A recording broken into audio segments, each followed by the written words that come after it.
This portion is brought to you by Mercury Drug, nakasisiguro gamot ay laging bago.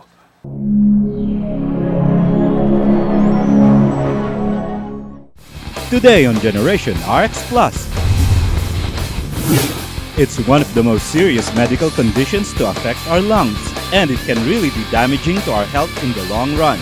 Know more about COPD, or Chronic Obstructive Pulmonary Disease, in our Ask the Experts.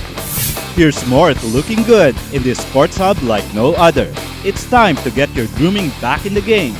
Know the score in this second part feature of Razor Sports in My Sports Hub. All these and more on Generation RX Plus. Just as the heart, the lungs are essential to life.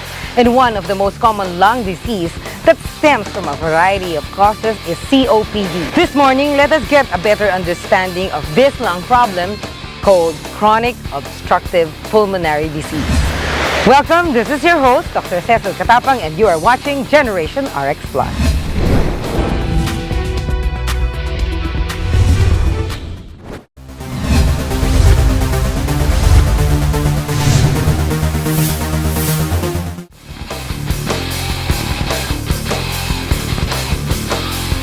Well, COPD is a progressive airflow limitation of the lungs.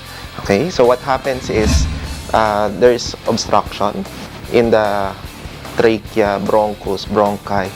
So it causes airflow limitation. COPD can be differentiated into two. Number one is more of yung coughing with phlegm. Number two is emphysema. This would be yung dilatation of the airways. Nawawala yung kanyang capacity for gas exchange. Majority of them are smokers. It can also be caused by secondhand smoke. Yung ibang mga products pa natin would include yung biomass fuels like yung coal, yung mga wood na pangluto. So this would produce also fumes. And of course, air pollution. And also, there are occupational hazards.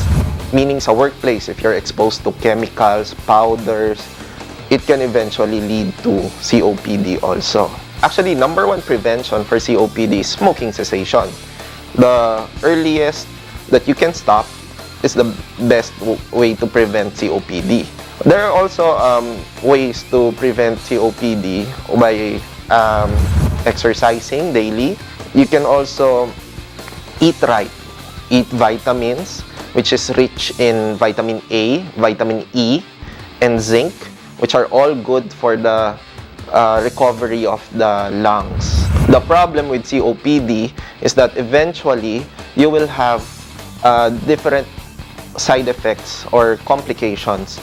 Number one would be heart problem. So the other complications would include lung cancer. You're more prone to develop pneumonia, you're more prone to develop tuberculosis, and other infections. We do spirometry.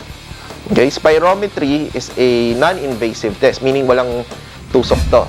It's just that you will have to blow in a machine. The machine will try to detect if you have airflow limitation. There are appropriate treatments that we can give based on your severity. And my advice for patients who has symptoms of COPD is you have to go to a doctor, do regular exercise, and also proper lifestyle, diet, like high in vitamin A, vitamin E, zinc, and lots of fluid intake so that you'll be able to prevent COPD. So you now know what to avoid to prevent acquiring chronic obstructive pulmonary disease. And you also know that it is irreversible. The Generation RX team would like to thank Thunderbird Resort. And I would like to thank Metathion for my whitening care, Evening Primrose Oil with Fish Oil by Naturel, my midlife partner. Make Me Blush for my hair and nail care, Color Collection Cosmetics by Tupperware brand. And Live Young, Look Young, and Feel Young with High C. We here at Generation RX remind you to live well so you can play well.